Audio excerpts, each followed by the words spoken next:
en welkom by ons erediens vandag. Vandag vier ons Pinkster. Dit is so 'n besonderse merker in ons geloof en in ons verhouding met God. Ons vier Kersfees en ons vier Paasfees en ons maak 'n grootigheid daarvan. Maar Hemelvaart en Pinkster is soms daar wat net by ons verbygaan. En in werklikheid is hierdie so deel van ons verhouding met God. Is hierdie merkers vir ons geloofslewe. Vanoggend vra ons ook juist die vraag, wie is die Heilige Gees? En let mooi op, nie wat is die Heilige Gees nie, maar wie. Wanneer die Bybel na die Heilige Gees verwys, dan verwys dit in 'n persoonstaal. En so daarom vra ons ook die vraag vandag, wie is die Heilige Gees? Wanneer ons kyk na die Triniteit, Vader, Seun en Heilige Gees, dan weet ons waar die Vader inpas, en ons kan baie goed die Seun plaas, maar die Heilige Gees is ons soms onseker van. Ons praat ook van Vader, Seun en Heilige Gees, maar ons fokus is baie definitief op Jesus of baie definitief op die Vader. En die Heilige Gees kan soms so klein bietjie agterweeg gelaat word, ten minste in ons taal of oor hoe ons dit sien. Of dalk is dit net omdat ons nie heeltemal seker is waar presies die Gees inpas nie. En dalk ook omdat ons onseker is oor watter rol die Gees speel in ons verhouding met God. En dis waarna ons vandag 'n bietjie gaan kyk. Wanneer ons praat oor die Heilige Gees, dan is dit dalk ook belangrik om te begin met hierdie beginsel. Van Genesis tot in Openbaring lees ons van die Gees. Die Gees is altyd daar teenwoordig. En in Genesis spesifiek hoor ons dat die Gees van God oor die waters sweef. En dis in essensie wie die Heilige Gees is. Die Gees van God. God se Gees. Nou natuurlik, wanneer ons oor die drie-eenheid praat, dan weet ons die Vader is nooit die Seun nie, en die Seun is nooit die Vader nie, net soos die Heilige Gees nooit die Seun is nie, en die Heilige Gees is nooit die Vader nie, maar al drie is God. En dit wil dus ook sê, die Heilige Gees is God self. Dis nie net 'n deel van God nie, dis nie 'n aspek van God nie, dit is God. Dis die misterie, dat hierdie drie eintlik een is, nooit mekaar se rolle oorneem nie, maar terselfdertyd nog steeds God is, die volheid van God. En so wanneer ons praat oor God se Gees, die Heilige Gees, dan is dit ook die volheid van God. Maar dit stop nie heeltemal daar nie. Waar ons regtig begin die Heilige Gees se rol in ons geloofslewe sien en in ons verhouding met God, is juis met Pinkster. Juis met die uitstorting van die Heilige Gees. Maar Pinkster het nie begin as die uitstorting van die Heilige Gees nie. Wanneer ons teks vandag lees, dan moet jy dalk net weet dat ons stel eintlik die verhaal so aan die einde op.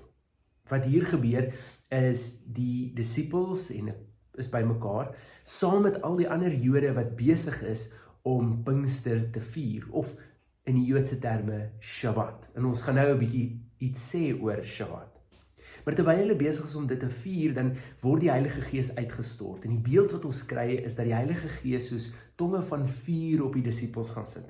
Dat hulle in verskillende tale praat en dat die mense wat om hulle staan, hierdie tale hoor, elkeen eintlik sy eie taal hoor.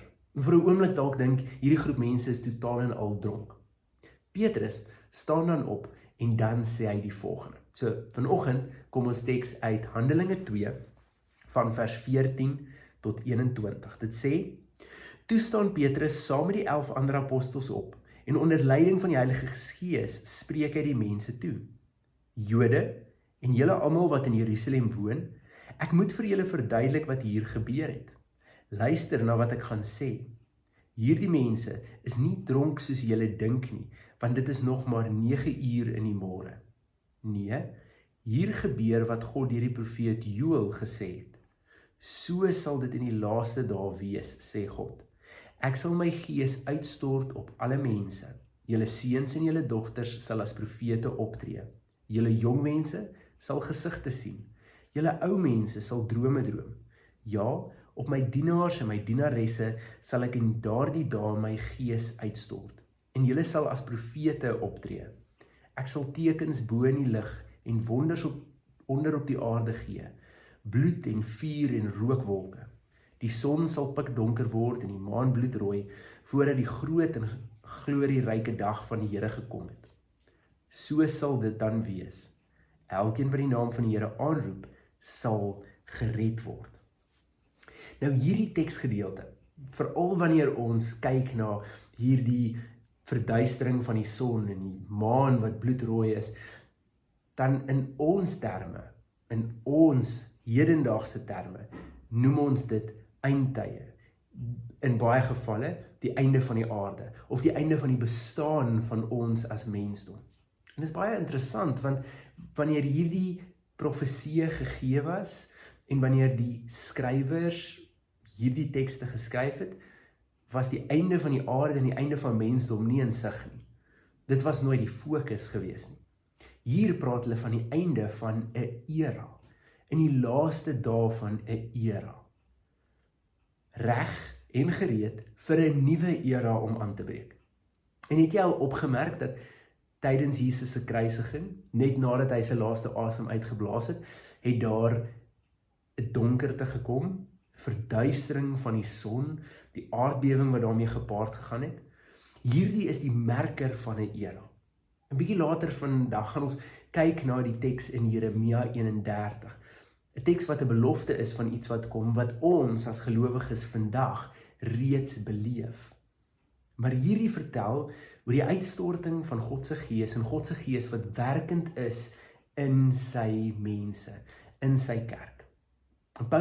Petrus vertel dan hierdie storie verder, verduidelik hoe dit 'n invloed het, verduidelik hoe die kruisiging hierby inskakel, en hoe die Gees nou uitgestort word oor almal.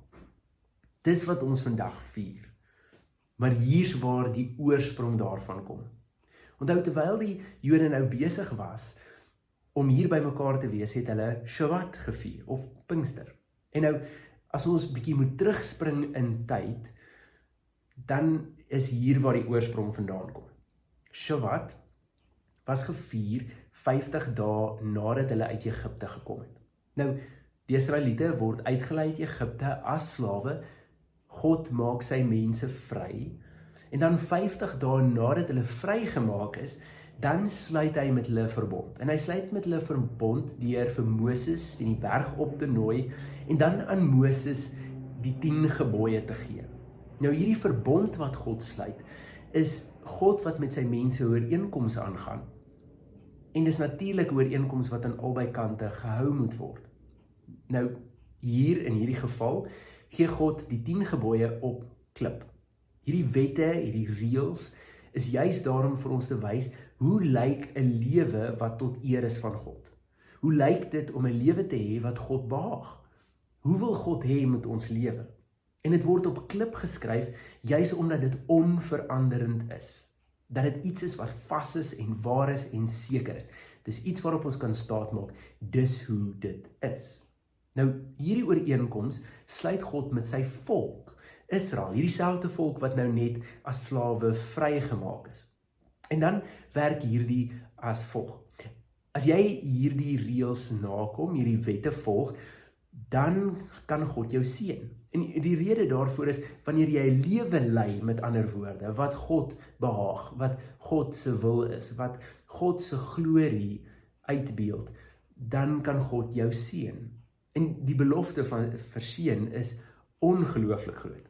Natuurlik, as jy nie hierdie wette nakom nie, as jy hierdie wette oortree, dan volg straf. En ons sien dit ook sommer onmiddellik in die verhaal, want wanneer Moses afkom teen die berg, dan het die Israeliete reeds moeg geraak om te wag vir 'n God wat hulle nie kan sien nie, en besluit om iets te maak wat hulle wel kan sien. Hulle bou dan die goue kalf, en wanneer Moses hierdie sien, is die gevolge die volgende. 3000 Israeliete sterf daai dag. Dis swaar gevolge vir wette wat oortree is. Want, hou nou in gedagte, ons praat hier van 'n gebroke, verganklike mens, wat 'n verhouding wil hê met 'n God wat ewig en heilig is. En so, daar moet 'n oorbrugging ergens wees. Op hierdie oomblik, in geskiedenis, as ons nou vooruitspring na waar Petrus besig is met hierdie toespraak, dan is dit juis waar hulle Shabbat vier. En onthou, Jesus was op Pasga gekruisig, net voor die Pasga. En dit wil vir ons sê dat 50 dae na Jesus se opstanding gebeur hierdie uitstorting van die Heilige Gees. Nou, kyk of jy 'n bietjie ooreenkomste kan sien. Jesus verlos sy mense. Maak hulle vry van sonde en dood. 50 dae hierna word 'n nuwe verbond gesluit. Maar hierdie verbond lyk 'n bietjie anders. Want soos wat ons in Jeremia 31 gaan lees, hierdie verbond is nie op tafels van klip nie. Hierdie keer word dit in die tafels van die hart geskryf. Word dit deel van gelowiges se wesens. Meer nog, hierdie word nie net met die Israeliete gesluit nie. Hierdie word met God se mense gesluit, God se kerk. En as jy so 'n bietjie verder wil gaan op hierdie ooreenkomste, op daardie dag, vertel die teks vir ons dat 3000 gelowiges by die kerk gevoeg word. Dat 3000 mense bekeer en hulle lewe gee vir God. Dat die kerk daai dag groei met 3000 mense. Die Heilige Gees en die uitstorting van die Heilige Gees is 'n nuwe verbond. Maar hierdie nuwe verbond lyk anders. Waar dit eens iets buite ons was, wette, reëls en regulasies wat gevolg moet word, word dit nou iets wat in ons kom woon. Die Gees van God wat in ons kom woon. En hier gebeur iets besonders. Ons sien iets daarvan in Jesus se gebed in Johannes 17, wanneer hy bid voordat hy in hegtenis geneem word. Dan bid Jesus vir die disippels en hy bid, Vader, mag hulle een wees soos wat ons een is, en mag hulle in ons wees soos ons in hulle. Dis gebed eintlik waar Jesus die disippels by die Triniteit insluit. En die mooi hiervan is dat dit wat nou in ons is, nie meer van ons geskei kan word nie. Dink vir 'n oomblik aan 'n babietjie wat sy ouers se kromosome en DNA het. Dit kan nie meer uit hom verwyder word nie, dis wie hy is. En in dieselfde opsig is dit met my en jou. God se DNA is nou in ons. Ons is kind van God, daar's niks wat dit meer kan verander nie. En dis nie 'n stukkie van God wat in my is nie, dis God self wat in my is. Die Heilige Gees wat in my leef is nie 'n aspek of 'n deeltjie van God nie. Dit is God self. En so onmiddellik is ek nie meer 'n buitestander aan God se huishouding nie. Ek is nou deel van God se huishouding. Ek is sy kind.